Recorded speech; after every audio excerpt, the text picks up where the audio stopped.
So, what do we see? We see that eta mu nu plus h mu nu have become eta mu nu plus h mu nu minus epsilon. So, g prime mu nu, which is eta mu nu plus h prime mu nu, is therefore eta mu nu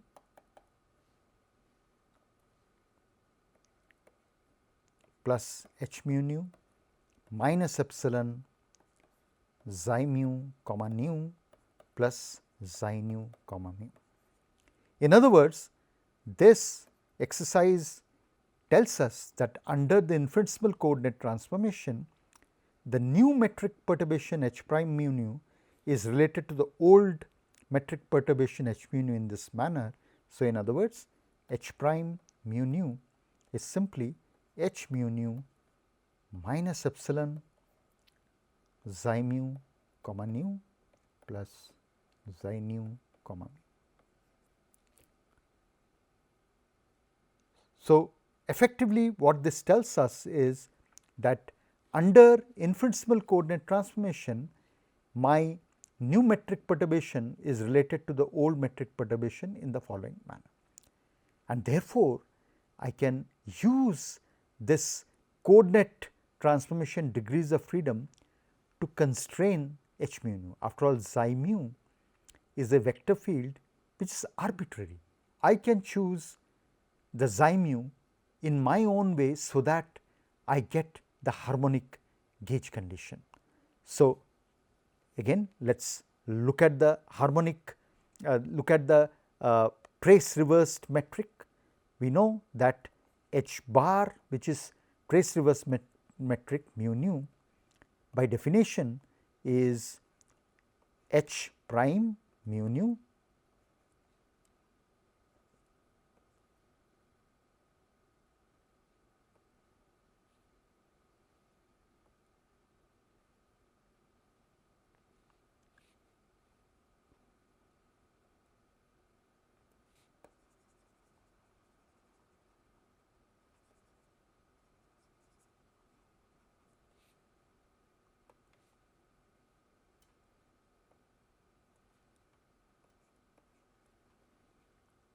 is h mu nu minus half eta mu nu h prime, and this object therefore is simply, because h prime mu nu is given by this, I will have h mu nu minus epsilon xi mu comma nu plus xi nu comma mu minus half eta mu nu, and trace of h prime. Trace of h prime is what? It will be eta alpha beta times h prime alpha beta, which is h alpha beta minus epsilon alpha comma beta epsilon beta comma alpha. Okay. So, in other words, this becomes h mu nu. Notice that half eta mu nu eta alpha beta h alpha beta is nothing but eta mu nu trace h. So, this is minus half eta mu nu h. So, I have taken this term into account, this term into account.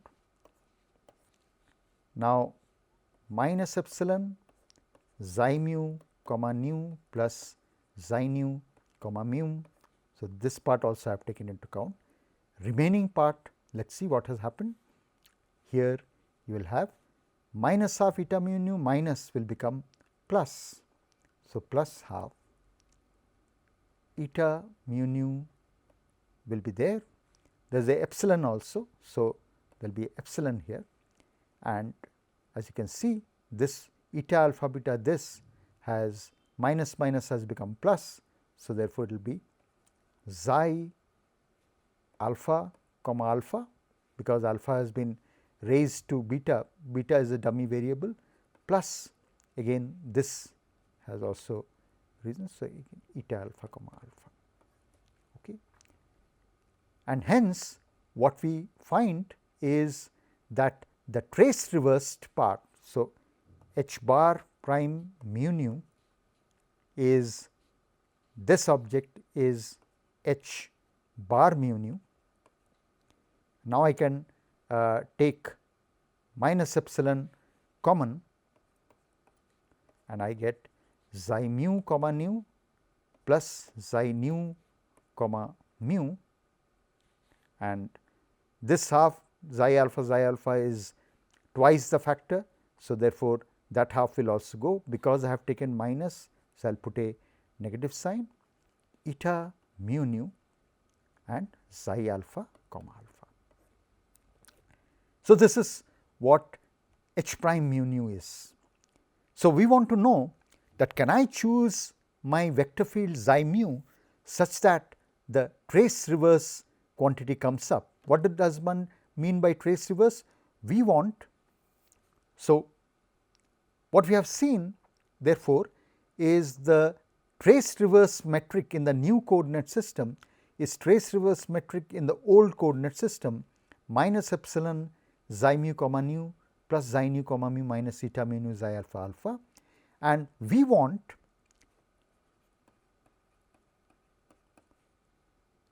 del mu h bar prime mu nu to be 0. This is the condition, harmonic gauge condition. So, let us do that, because we want to find out the vector field xi mu such that the trace reverse part of the metric satisfies the harmonic coordinate condition, and hence what this means is that del mu will act on this. So, let us go and look at that. So, therefore, we find that 0 is del mu h bar mu nu, which is del mu h bar mu nu, and then minus we have this expression, but then del mu has gone up, right. Now, note that del mu xi nu comma mu is simply the de-Elembauchian, because mu and mu are being contracted. So, therefore, what we have got is that this is del mu h bar mu nu minus epsilon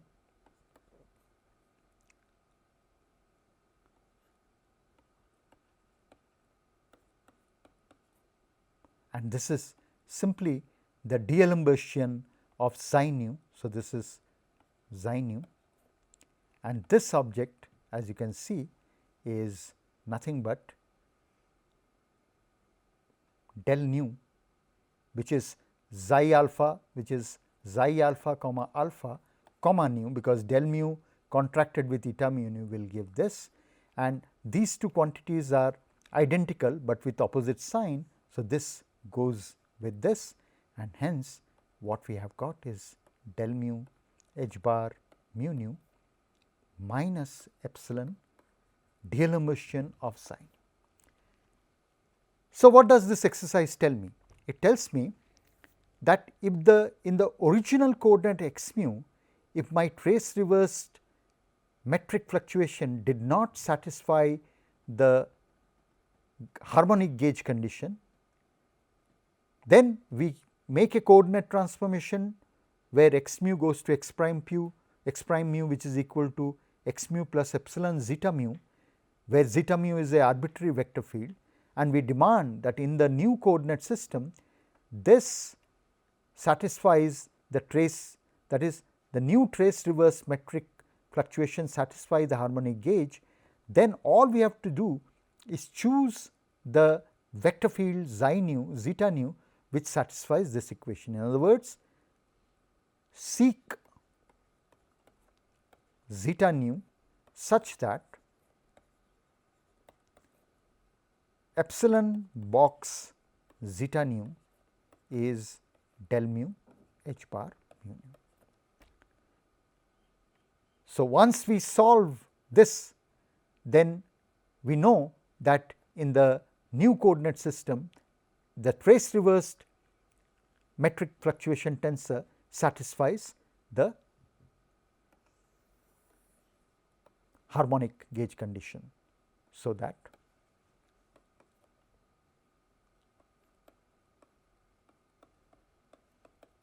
which is the harmonic gauge. So, this exercise tells us that we can always choose coordinate system so that we have the metric fluctuation satisfying the harmonic gauge.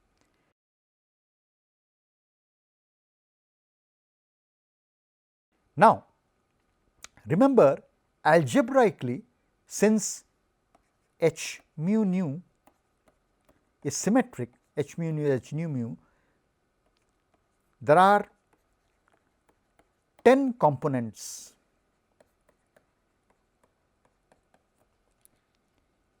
But harmonic gauge, there are xi nu, we can choose xi nu such that there are 4 of these harmonic gauge condition can be chosen.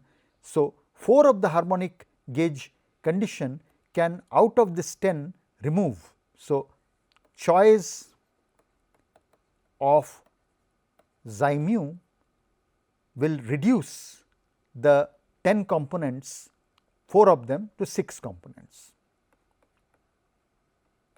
6 independent components.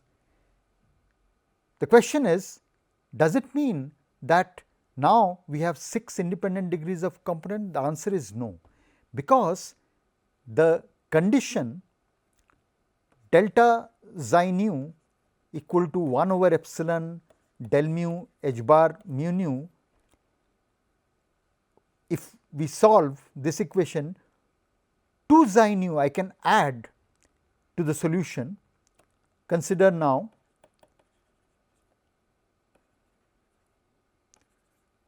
xi bar nu, which is the old xi nu which satisfies this equation, plus some new zeta nu zeta nu, such that D'Alembert of the new zeta nu is 0. Then if zeta nu is a solution of the homogeneous D'Alembert equation, then zeta bar nu also satisfies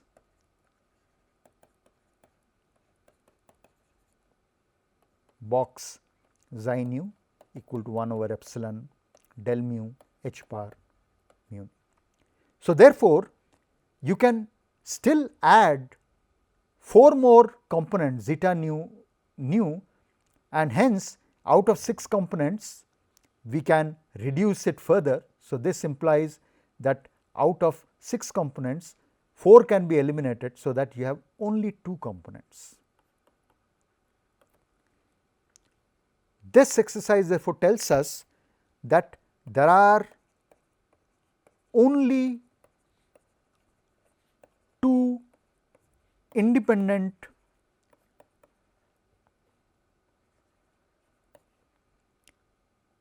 propagating degrees of freedom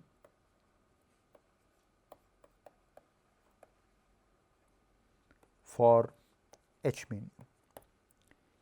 So, in other words, this tells us only 2 independent polarization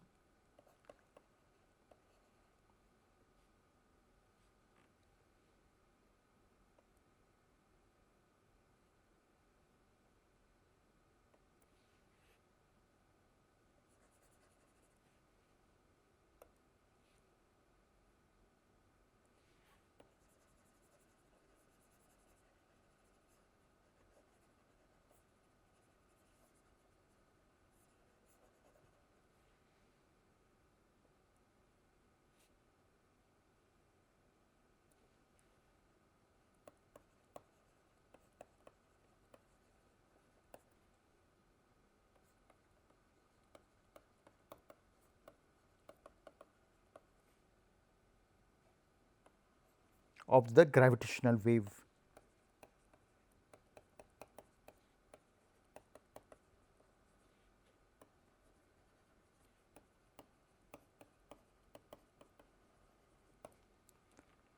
So, the h mu nu, when there is no matter, it satisfies D'Alembert of h mu nu equal to 0, which is a wave equation, and with this exercise we saw that h mu nu being symmetric, h mu nu is h nu mu, although there are 10 components, but by choice of coordinates, namely we can twice choose harmonic gauge condition, so that from 10 only 2 components survive, suggesting to us that there are only 2 independent polarization for the gravitational wave.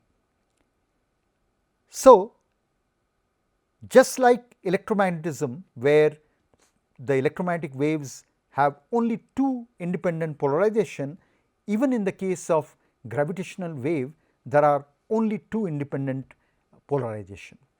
Now, what we will do is we want to study the problem of how do you generate gravitational wave. For that we have to go back to the Einstein equation with matter.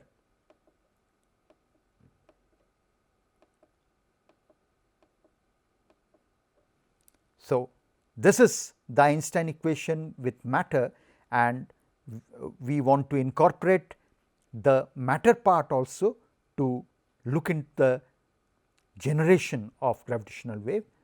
So,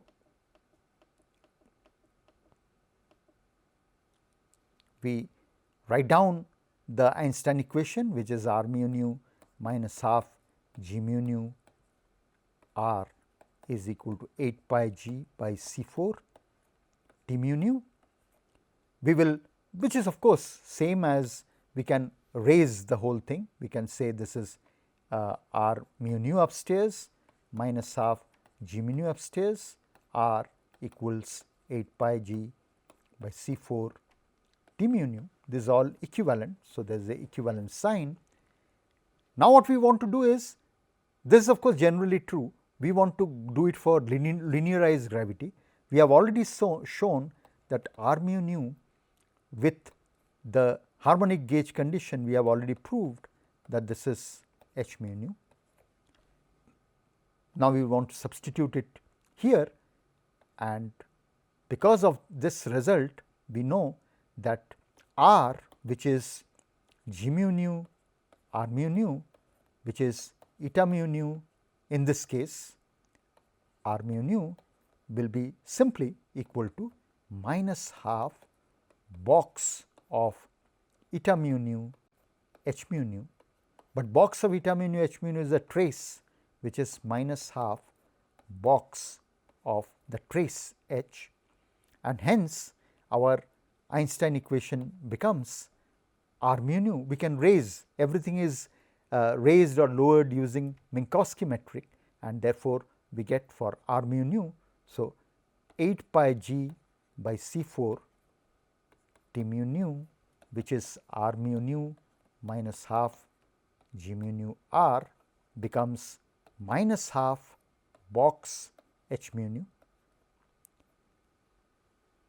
then minus, remember that raising and lowering g mu nu up to first order in h mu nu is just simply eta mu nu, and r we have already seen is minus half box of h, and hence this object can be written as overall minus half I can take common, and overall box I can take common, so that I get h mu nu.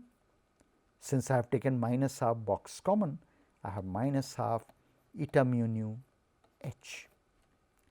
But lo and behold, what have we got? H mu nu minus half eta mu nu h is the trace reversed metric. So, therefore, this object is simply minus half box of h bar mu nu. Okay? And hence, we have obtained a simpler equation in which the Einstein equation now has become, in the case of linearized gravity. So, linearized Einstein equation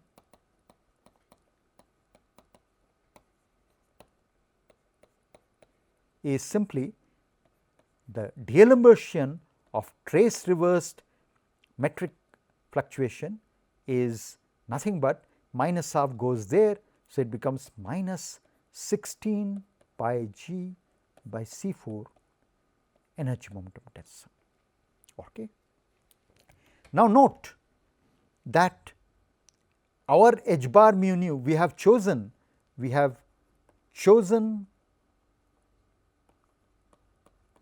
the harmonic gauge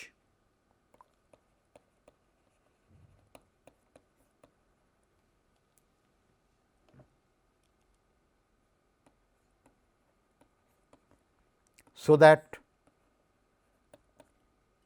h bar mu nu derivative with respect to x nu is 0. So, this immediately tells me that box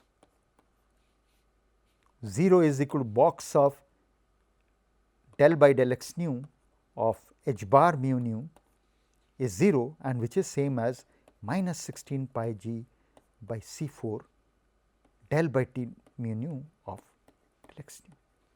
In other words, what we find is that in the linearized framework there is local conservation of energy momentum tensor. This is essentially telling us that energy and momentum of matter. So, energy and momentum of matter is locally conserved.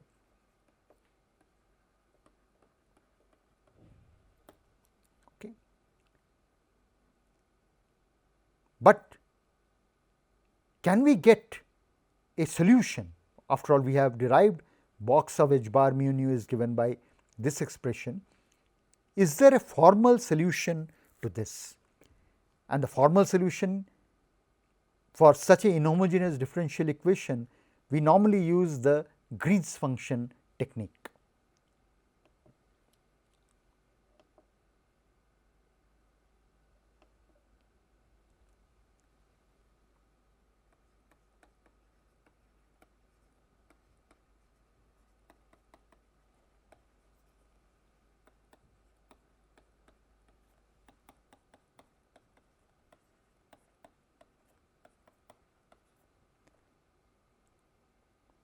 In terms of Green's function.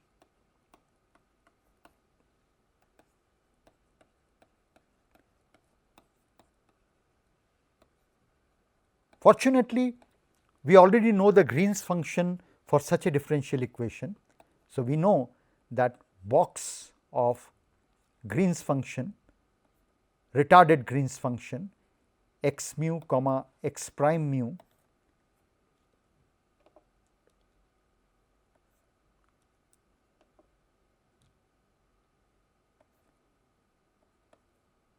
So, Green's function always satisfies that box of Green's function will be delta 4 x mu minus x prime mu, because in 3 plus 1 dimensional space time we are using the Dirac delta, which is a product of del x 0 minus x prime 0, del x 1 minus x prime 1, del x 2 minus x prime 2, del x 3 minus x prime 3, and the corresponding Green's function is known and it is given by. We are interested in retarded Green's function because we know that effect always comes later than the cause, and the retarded Green's function is given by 1 over 4 pi by r minus r prime delta of t minus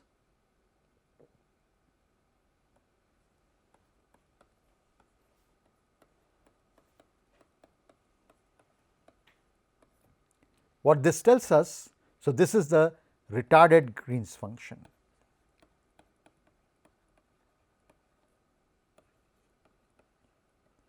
These are something which one is familiar from electrodynamics when one tries to get the electromagnetic waves from dipole oscillation of charges. We normally use the Green's function, retarded Green's function.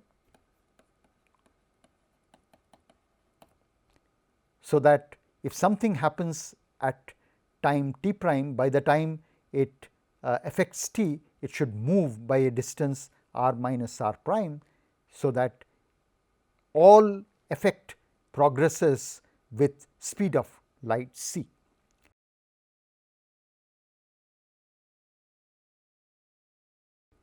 Now what we do?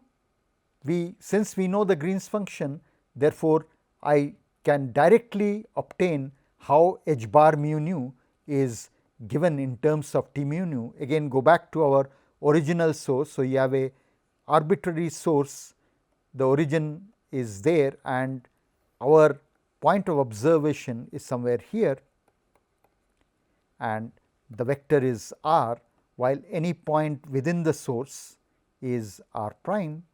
So this is our source. So we know therefore that h bar mu nu at the observer point r at time t is given by the Green's function, because the Green's function is this. So therefore the source term is this much. So all I have to do is I will integrate over dt prime, integrate over d cube x prime, and take the Green's function, and the inhomogeneous part, the source term, which is minus 1 over C4 16 pi g t mu nu, but t mu nu at what point? It is within the source r prime and t prime. So this is when r prime t prime. So when I do the integral, note the Green's function depends upon a delta function with t and t prime is there. So when I integrate over t prime, all what will happen is wherever there is t prime, it will be t minus mod r minus r prime by c. So I can directly do a time integral, and minus 16 pi g by 4 pi will give me minus 4, g by c4 will come, and all we have got is only the spatial integral d cube x prime, or I can call it d cube r prime, does not matter, x prime and r prime are identical.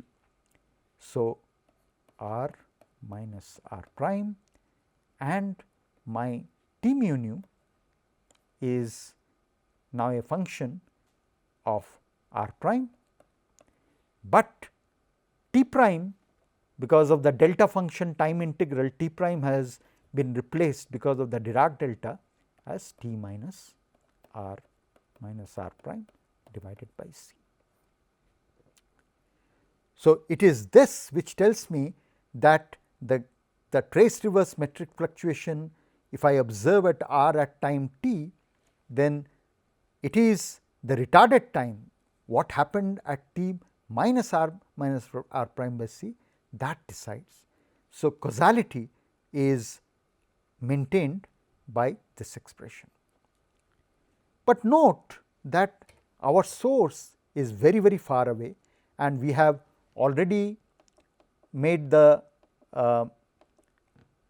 size part, we have already shown that the size of the source is much small compared to the distance at which we are observing this source. Maximum size is L source, and this is much small compared to the distance, and therefore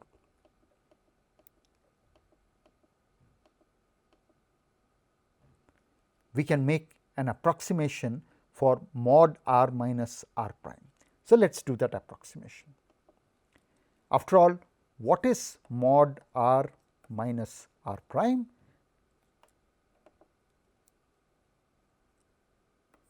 This is by definition square root of the vector r prime dot r prime, which is simply square root of r dot r is r square minus r prime dot r, then there will be minus r prime dot r. So therefore minus 2 r prime dot r prime, then minus r prime dot minus r prime, so r prime square. And remember, that r prime is the vector within the source, while r is the distance which is very large. I can take r square outside of the square root.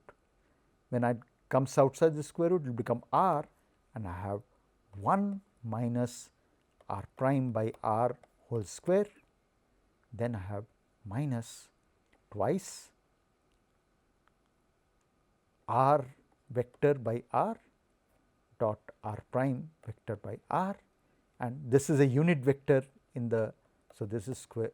So, this is nothing but r times square root of 1 minus r prime by r whole square minus 2 unit vector n. The unit vector is along the line of sight in dot r prime by r. But we have already seen that the source size is much small compared to the distance. So, r prime by r whole square is negligible, r prime by r is negligible. So, this is approximately just r. Hence, we have found that trace reversed metric fluctuation h bar mu nu at r at time t is simply minus 4 g by C 4. Now, go back. This we have seen that largely it is r. So, it can come out of the integral r, and we have just left with the integral which is t mu nu of r prime and t minus r by c, because mod r prime minus r is approximately r d cube r prime. Okay. So, therefore, we have found an integral formula for the trace reverse metric fluctuation. Remember, trace reverse meaning this is equal to h mu nu minus half eta mu nu h. Okay. Now, the question, remember, we have chosen a coordinate system such that only 2 independent degrees of freedom are left. So, therefore, we can, our coordinate system allows to choose the traceless transverse gauge, traceless transverse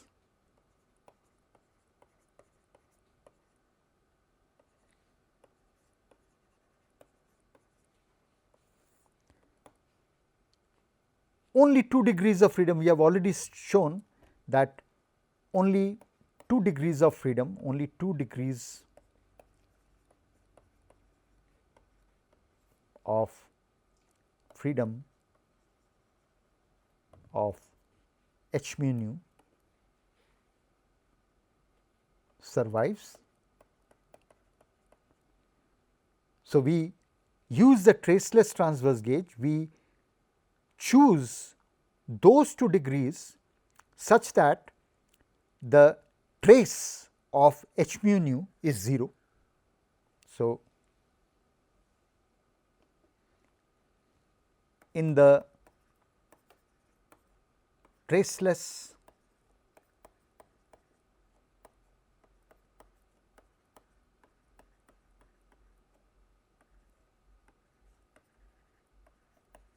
which is sometimes also called TT gauge,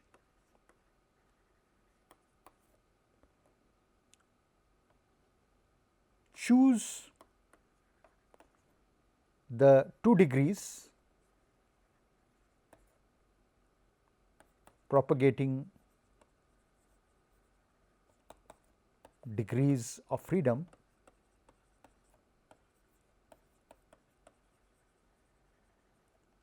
such that the trace h, which is eta mu nu h mu nu, is 0, and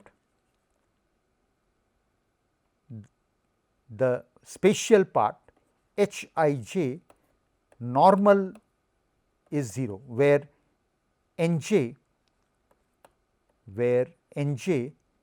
is the unit vector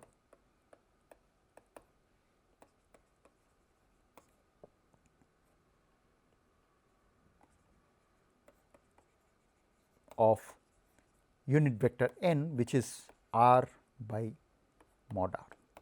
We have encountered this unit vector n. So, the trace is 0, which means that only 2 degrees are there. The 2 degrees are the spatial degrees. Now, the time components are chosen to be 0. So, here I j run from 1, 2, 3. So, only 2 degrees survive. So, only H12, H11, H22, they are the ones which are non-zero. So, therefore, in the TT gauge,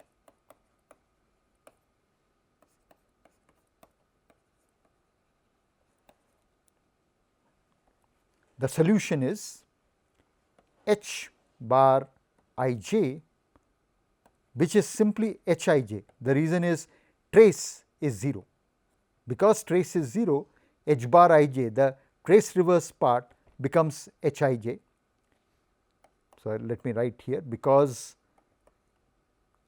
H is 0, the trace reverse part metric is simply H I j, and our solution is H I j at R t is simply minus 4 g by C 4 r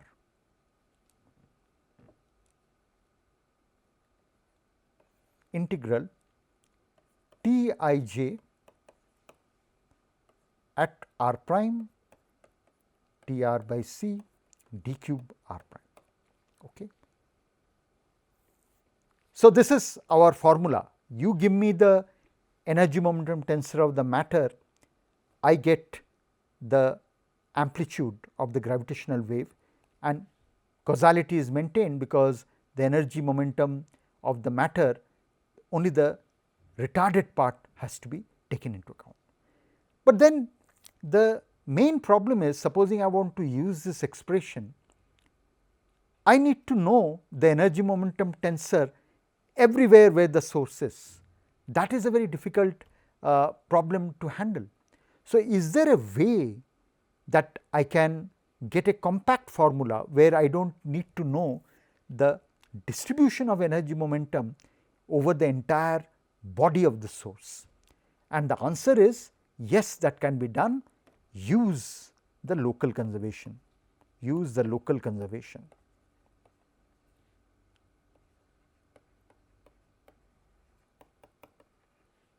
Which in our case is T mu nu del T mu nu by del x nu is equal to 0. By using this, we can use this expression and obtain a formula which does not require the precise way the energy and momentum tensor vary across the body of the source. So, we will now use the local conservation to get the celebrated quadrupole formula, which was obtained by Einstein and later by Landau and Lifshitz.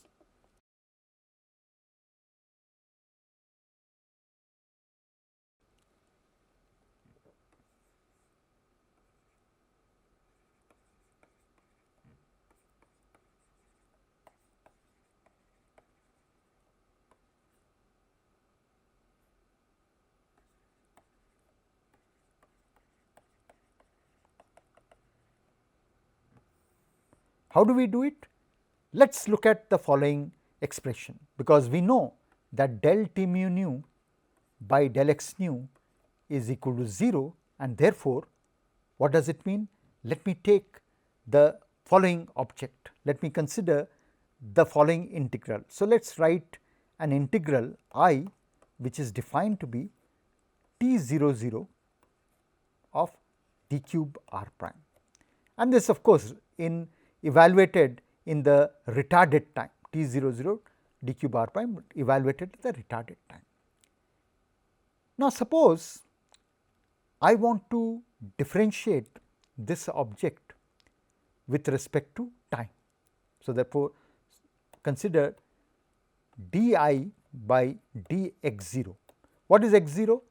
X 0 by definition is c into the time, because we are in the quasi-Minkowskian coordinate system, t is the valid physical time, and I want to write what is d I x 0. So, which is by definition d of d x 0 of integral t 0 0 r prime of course, but the retarded time. So, retarded time we know retarded time is nothing but t minus r by c and d cube r prime. But the time derivative, this integral is over space, and therefore, the time derivative can go inside the integral and becomes partial derivative. So, now it becomes del t 0 0 by del x 0 d cube r prime. Okay.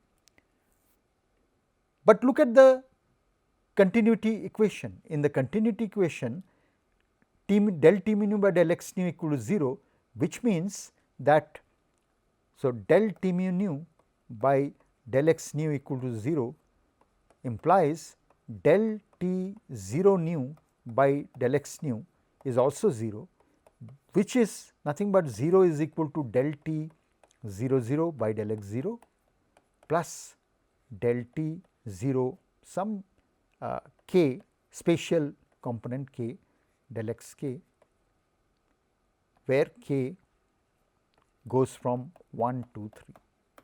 Okay. Hence, here I can replace, so therefore, d I, this object d I by d x 0 becomes minus, because this is negative of del t 0 by del x 0 minus del t 0 k by del x k. Okay.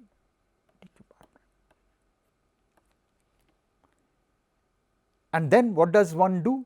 One makes integration by parts, and because this is over, by the way, these are all coordinates, x prime coordinates, because the t minus r, everything depends upon r prime, these are all r prime. So, one is integrating over r prime, and therefore, one can use the Gauss's theorem and one can eliminate this result, because this is a boundary term. So, Gauss's theorem, using Gauss's theorem,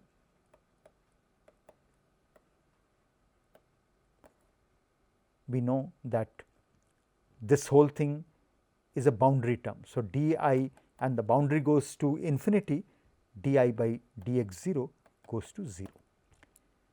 This only tells me that the global, what is t 0 0 is the global energy density, which says the total energy is conserved.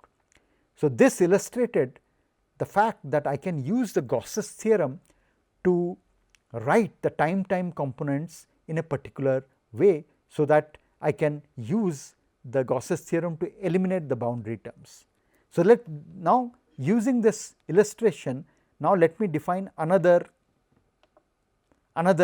integral I 1, which I define it to be the following.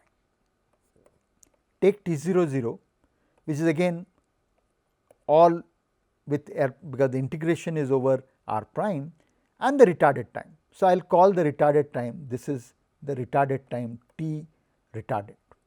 So, it is at t retarded,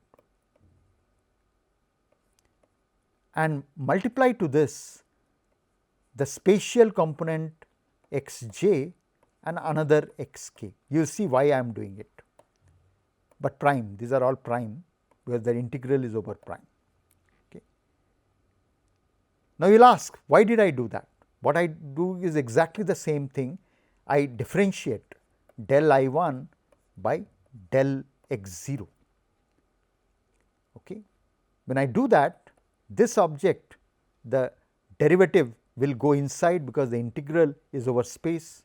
So, therefore, this object becomes del t 0 0 by del x 0, x j, x prime j, x prime k, they are space component, they will be not affected by the derivative with respect to time, they will be as it is.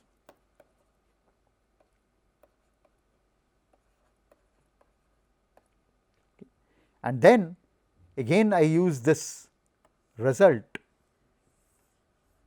and I will write this as minus del t 0, because I have already used k here, this k, this is a dummy variable, it is being summed over, I will say L, del t 0 L by del x prime L times x prime j x prime k d cube x prime. Okay. But now you will say that, look, this does not look like a total derivative, I can't use the Gauss's theorem. No problems, I can take a derivative of the full thing, but then I have to subtract the rest of the derivative. All I am saying is this can be also written as minus, take a overall derivative with respect to x prime L t 0 L x prime j x prime k d cube x prime. But because I have taken an overall, while this was only a derivative over t 0 L, so I have to subtract the derivative over this, but because there was a minus sign, it will become plus now, and there will be a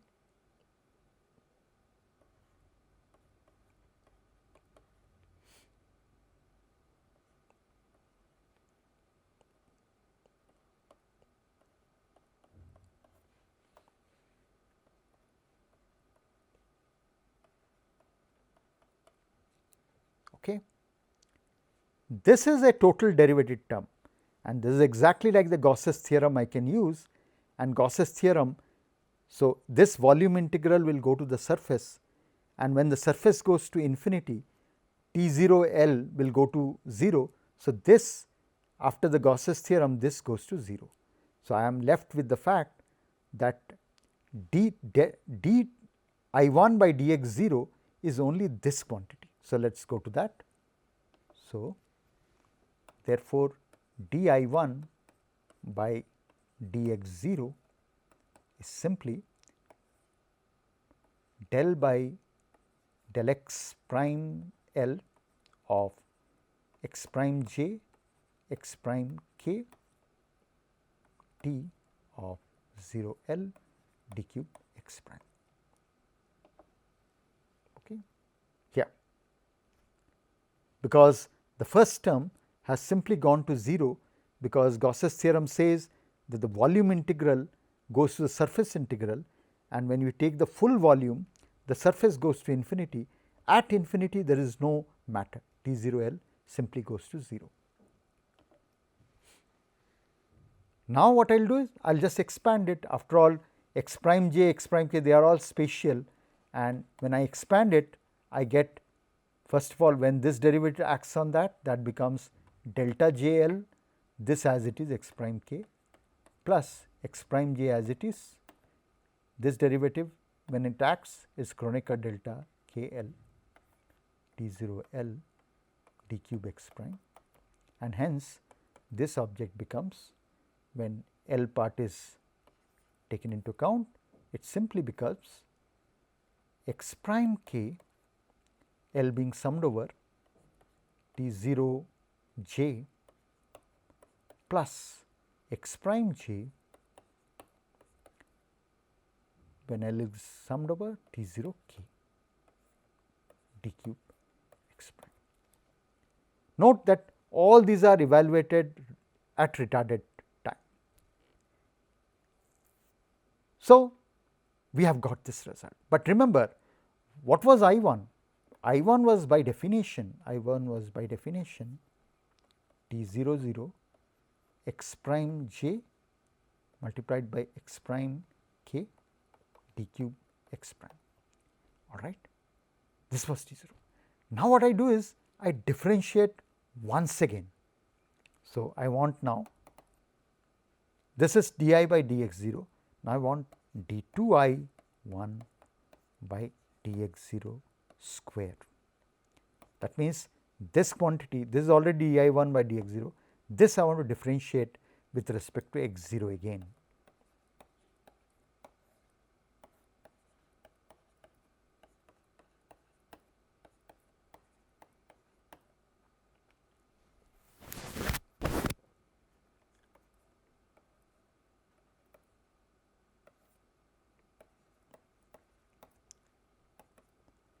the derivative will go inside because the integral is over space. X prime k, x prime j, they are all spatial coordinates. So, the time derivative will only hit this. So, this object will become x prime k del t 0 j by del x 0 plus x prime j del t 0 k by del x 0 d cube x prime. All right. But then continuity equation, remember what does continuity equation say? Continuity equation says that del t I del, so j is fixed, so let us fix j is fixed. Okay.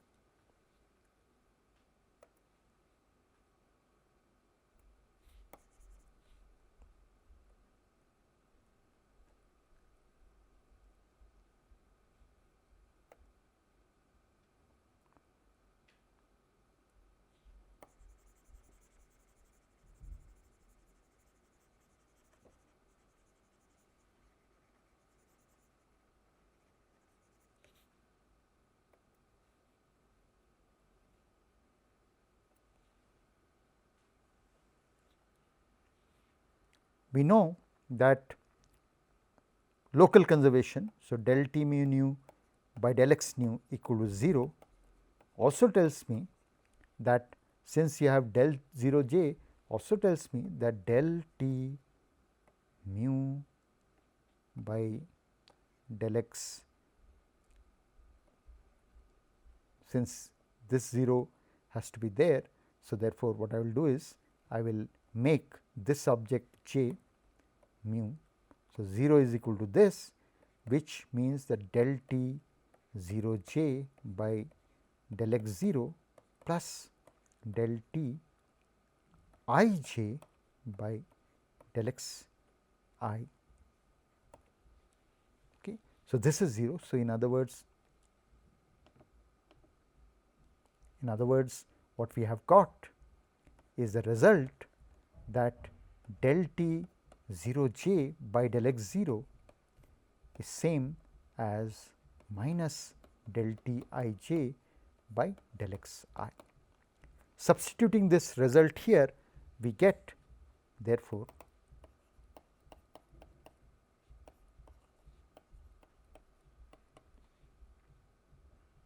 there will be overall minus sign because of this minus sign, x prime k del t I j by del x prime I, because these are all inside x prime. So, del x prime I plus x prime j del t 0 k del t I k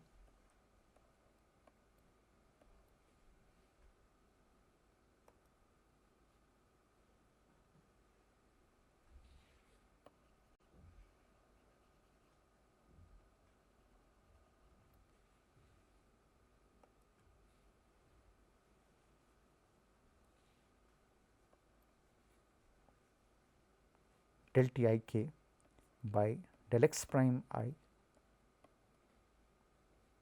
The overall minus sign I have taken it outside, d cube x prime.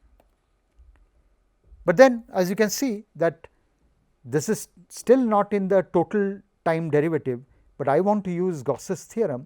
So, therefore, I will write this as minus del of del x prime I of x prime k t I j and similarly x prime j t I k overall d cube x prime. Okay. So, let me write it in more proper way.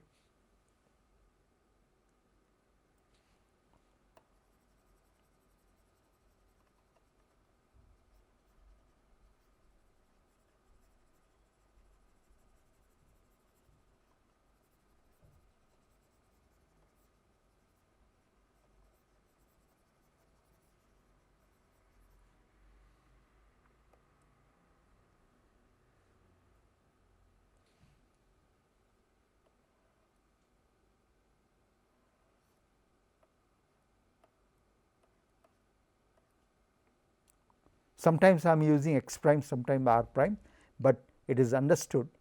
So, I have made it a total derivative, which again I will use Gauss's theorem, but there is also some terms because I have taken the total derivative. So, I must take derivative over this, so that I have to add terms. Del x prime by k by del x prime I is Kronecker delta k I t I j d cube x prime, plus similarly here also is the Kronecker delta j I t I k d cube x prime. Now, notice what the magic has taken place. I is being summed over. So, this becomes t k j, here also is t j k, but energy momentum tensor is symmetric. So, let us systematically collect, and the other term, because of Gauss's theorem,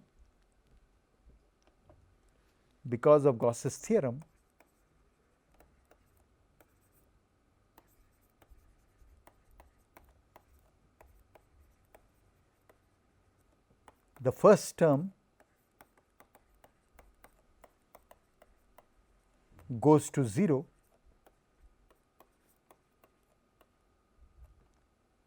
at the surface at infinity.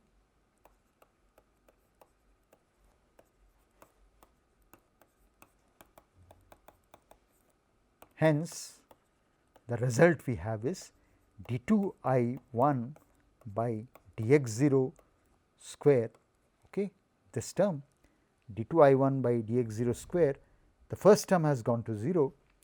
This is t k j, this is t j k. So, therefore,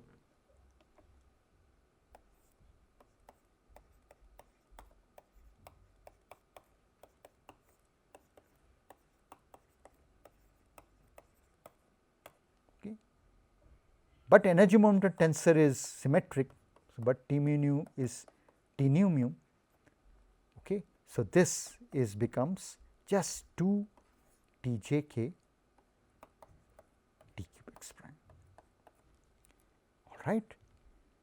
So, in other words, we have proved that this implies that T I j d cube x prime is half of second derivative d 2 dx 0 whole square, and what was I 1? I 1 was simply t 0 0. If it is I j, then it is x prime I x prime j d cube x prime. Why was this formula needed? Because we had obtained the gravitational wave amplitude was given in terms of integral of T I j d cube r r. So, now we can just use whatever we did to obtain the gravitational wave amplitude,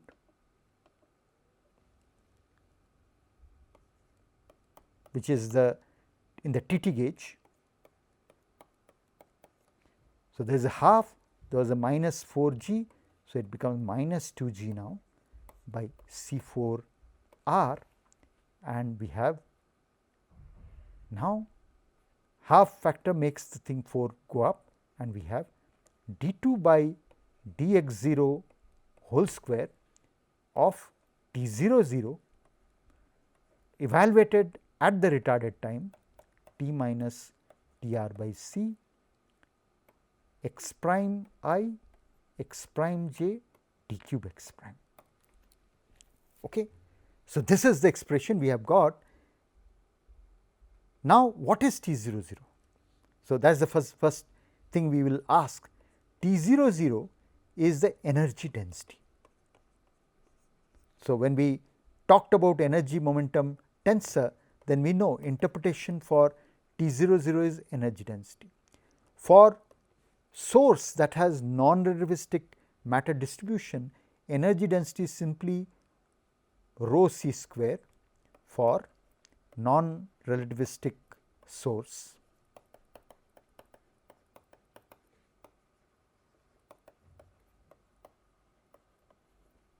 Where rho is the mass density.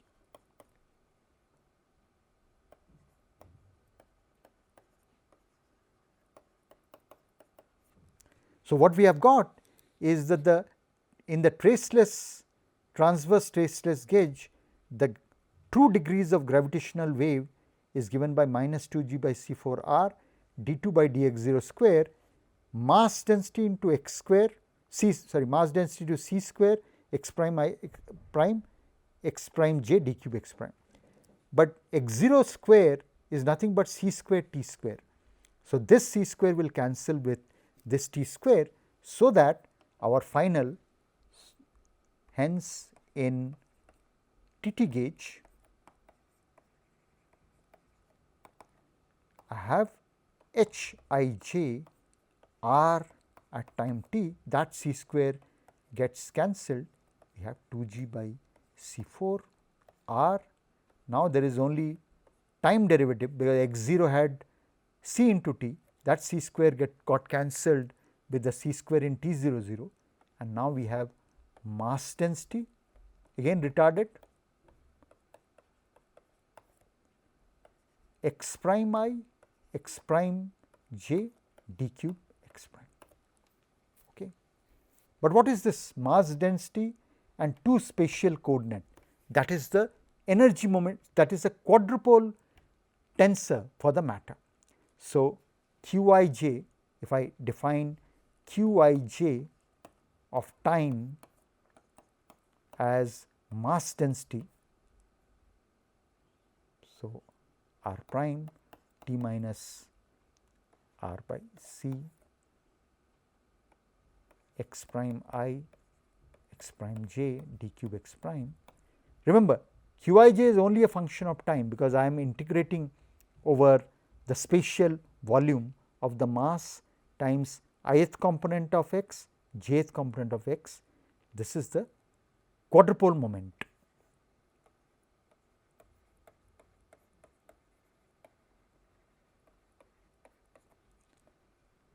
And what we have obtained is the celebrated quadrupole formula for gravitational wave generation, which tells me that, oh, this t remembers the retarded time. So, with t minus r by c.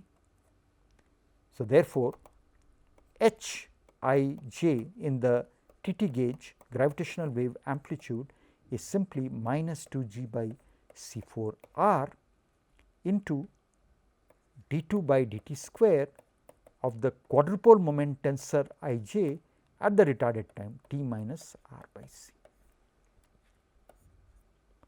This is the quadrupole formula.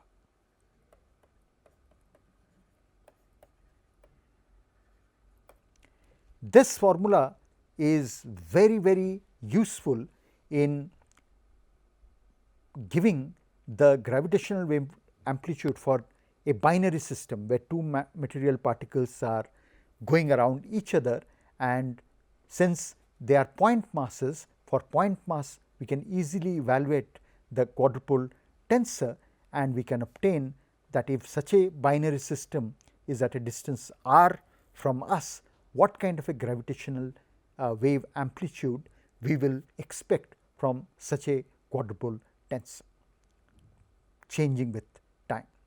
There is another way of making some order of magnitude estimate, order of magnitude estimates. These are basically dimensional argument. After all, note second derivative d2 by dt square of Qij is nothing but Qij by time square, but x prime by time, x prime time, that is the velocity. So, this essentially, and density integrated over space is mass times velocity square. But what is mass times velocity square? Half mv square is the kinetic energy. So, therefore, this tells me that the gravitational wave amplitude is nothing but minus 2g by C4 r, second time derivative is related to kinetic energy, but is the asymmetric non-spherical kinetic energy. So, kinetic energy non-spherical part of the kinetic energy. So, if you have any source, then using this formula we can estimate the gravitational wave amplitude if we can estimate what is the kinetic energy that basically is involved with the asymmetric movement of the source, all right. And indeed, it is a very useful formula to estimate the gravitational wave amplitude for any non-relativistic system of mass movement. What I will not show is what is the kind of energy flux that gravitational wave carries. That is not part of this course, but one can give the following argument to show that gravitational waves indeed carry energy. So, do gravitational waves carry energy? That is the first thing one would like to know. A simple thought experiment,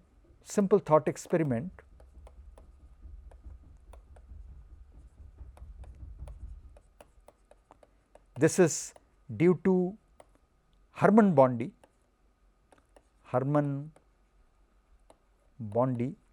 and independently by Feynman.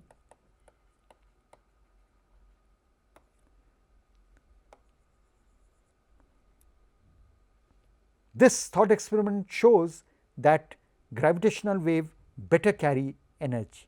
So, imagine that you have a rod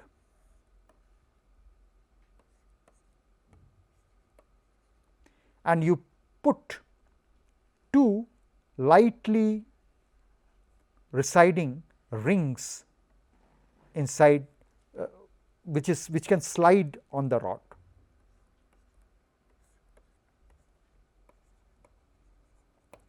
What will happen when gravitational wave is incident? When gravitational waves they come and fall on these two rings on the rod is a very dense rod that will not much get compressed or stretched by the gravitational waves. The rings can move this way or that way when gravitational waves coming.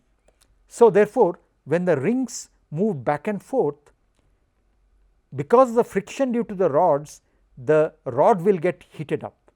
Movement of the rings and friction heats up the rod.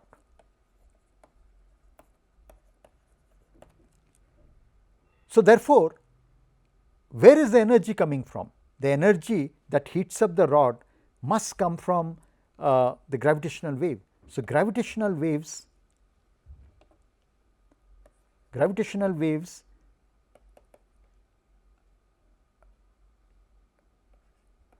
responsible for heating